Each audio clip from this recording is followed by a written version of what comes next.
Tonight on Alaska's news source, one person is dead and others are injured in a downtown Anchorage shooting. We've been following the developments.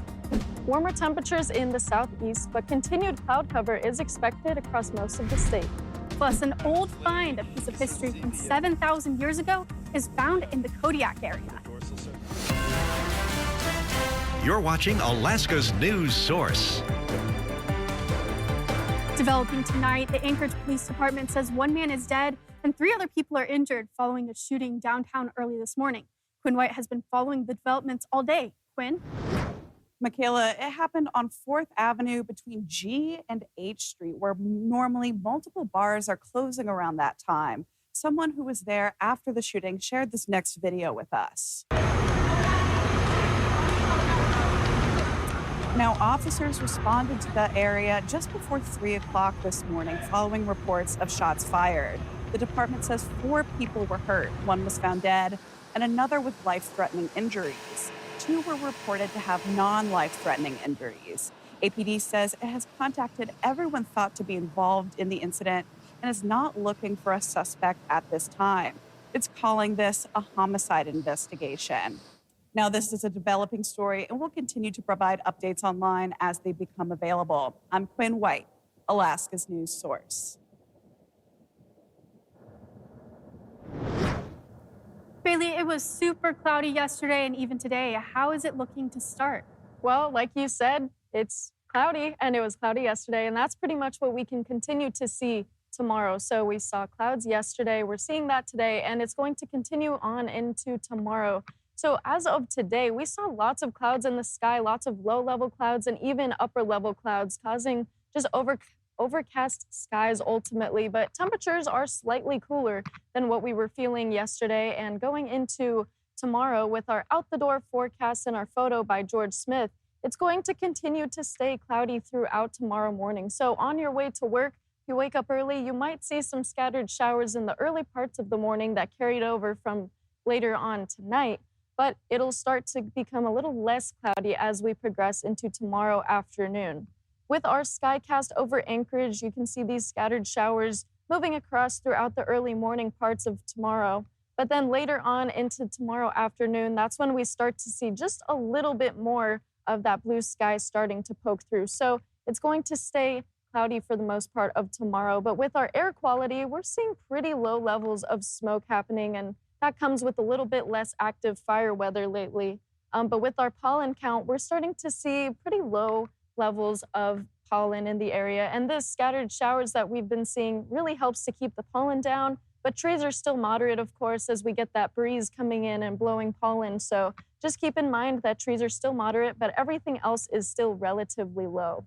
Now, with our forecast for overnight hours, we're seeing temperatures in the low to mid 50s pretty much everywhere across the state, with cloudy conditions still remaining. And even tomorrow with our high temperatures staying relatively cool in the mid 60s. So Michaela, it's going to continue to stay cloudy, and it's not really going to change too much after that. I noticed that the pollen count seems to have improved a little bit from yesterday. Yep. Maybe that'll be helpful for people outside mowing their lawns or just enjoying the day. Yep. Thanks, Bailey. A new piece of Alaska's history has been found on Kodiak's wind-battered Shuyak Island. Archaeological research on the island has been happening at least since the Exxon Valdez oil spill in 1989. That research is yielding new results. What you're seeing on your screen is a fragment of a tool that was made more than 7,000 years ago. The Alutiiq Museum's director of archaeology says these tools were stone blades and while tools of a similar kind can be found around Alaska from different time periods.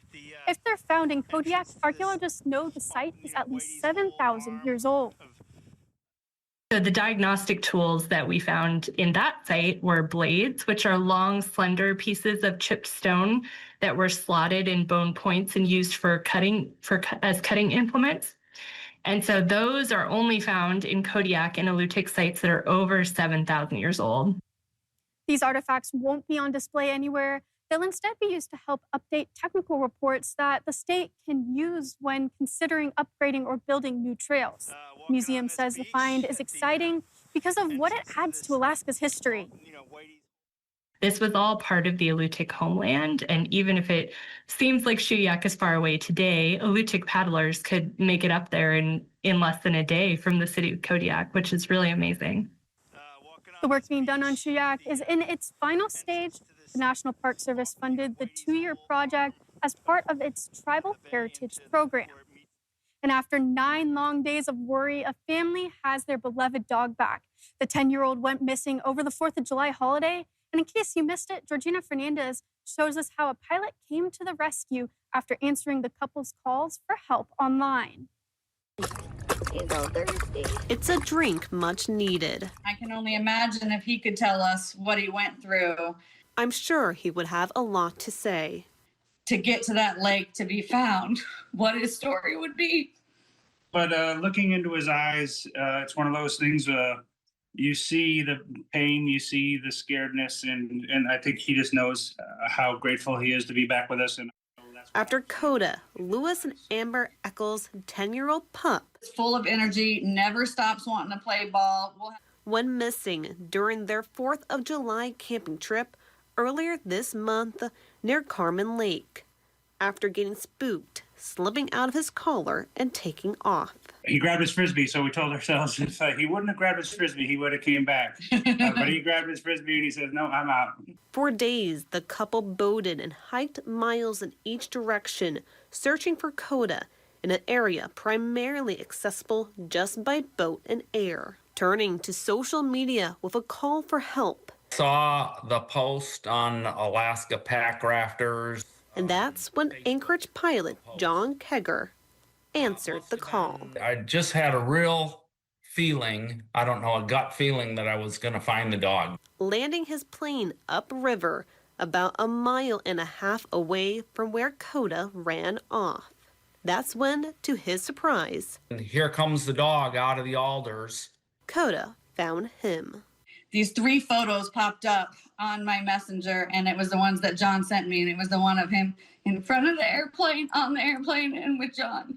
And I just screamed, "Oh, it's him!" Like so excited. It was kind of disbelief a little bit, It's like, well, I'm going to come get this dog, but here the dog is. The dog actually came to me. Kegger loading up Coda for the last leg of his adventure. Oh my goodness. Back home to his parents with a big story to share. Georgina Fernandez, Alaska's news source. Thanks for listening. Click subscribe so you can get the latest podcast from Alaska's news source automatically. And stay up to date with breaking news and in-depth reporting available for free 24/7 with the Alaska's news source app.